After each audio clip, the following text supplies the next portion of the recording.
Let's talk about social media apps, particularly the ones that run on your mobile phone.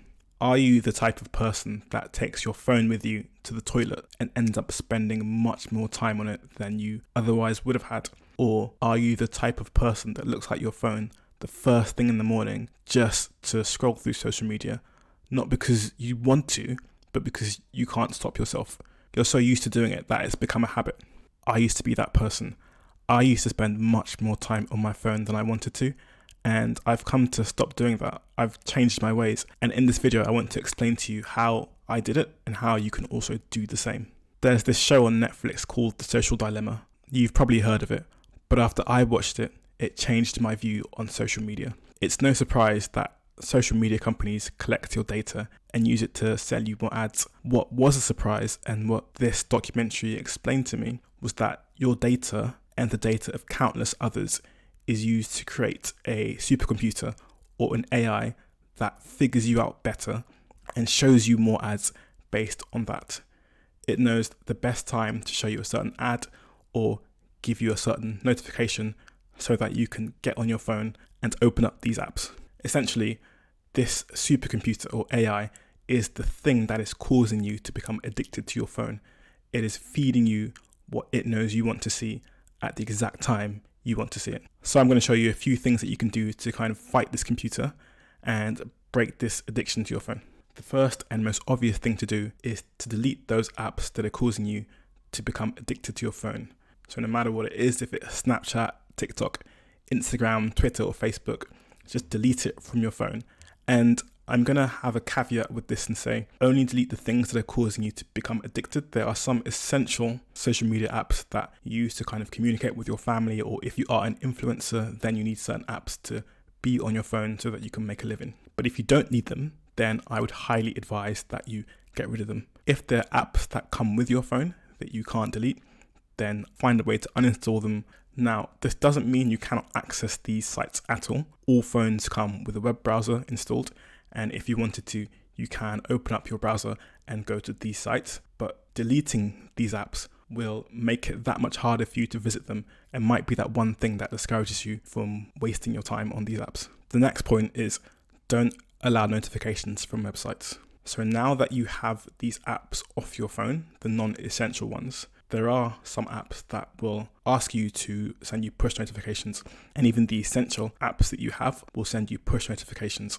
And I'd highly advise you to go into the settings of your app and turn them off, or go into your browser and make sure you're not subscribing to notifications from certain apps and websites. And make sure you're not subscribing to notifications from certain apps and websites. So in the screen, you can see there's a pop-up asking you to allow or block notifications. I would always say block it so you don't get notified on your phone and get hooked back into the app or website. Third point is to set rules for preventing notifications. There are some scenarios where you would want to see notifications. So say you're working and you want to get notified from an email, or you're communicating with family using WhatsApp and you want to know when they answer you. It might be an important family situation that you want to discuss, but you wouldn't want these notifications to disturb you at any time of the day. So on Android, I'm not sure about iPhones, but there is a way to set times on your phone, a kind of do not disturb mode where you won't get notified. So I recommend doing this when you're sleeping, so you don't get woken up by notifications, or early in the morning when you're waking up, or when you're working, just to keep you focused on work and your tasks ahead. There's also this mode on Android where it puts your phone into a kind of sleep mode, where it sets your phone to black and white and sets it to color at certain times. You can set these times, as you can see on the image, whenever you want, your bedtime and wake up time, and it will prevent you from going on your phone by setting it to black and white. And I'm not sure if it does this, but I think it also prevents notifications. The fourth and final tip I'll give is, once finished with a tab, close it. So say you open your web browser, you visit Twitter and you read a few tweets. Once you're done with that tab, I recommend you close it so that you're not tempted to open up the browser and go back to Twitter. So this is a screenshot from Android again. And as you can see, you can remove all the tabs from your browser. And once you open the browser, you'll have this blank screen, or your home screen, where you have to open up the specific site that you want. Also, an extra tip I haven't yet mentioned, do not take your phone to the toilet with you. Just don't do it.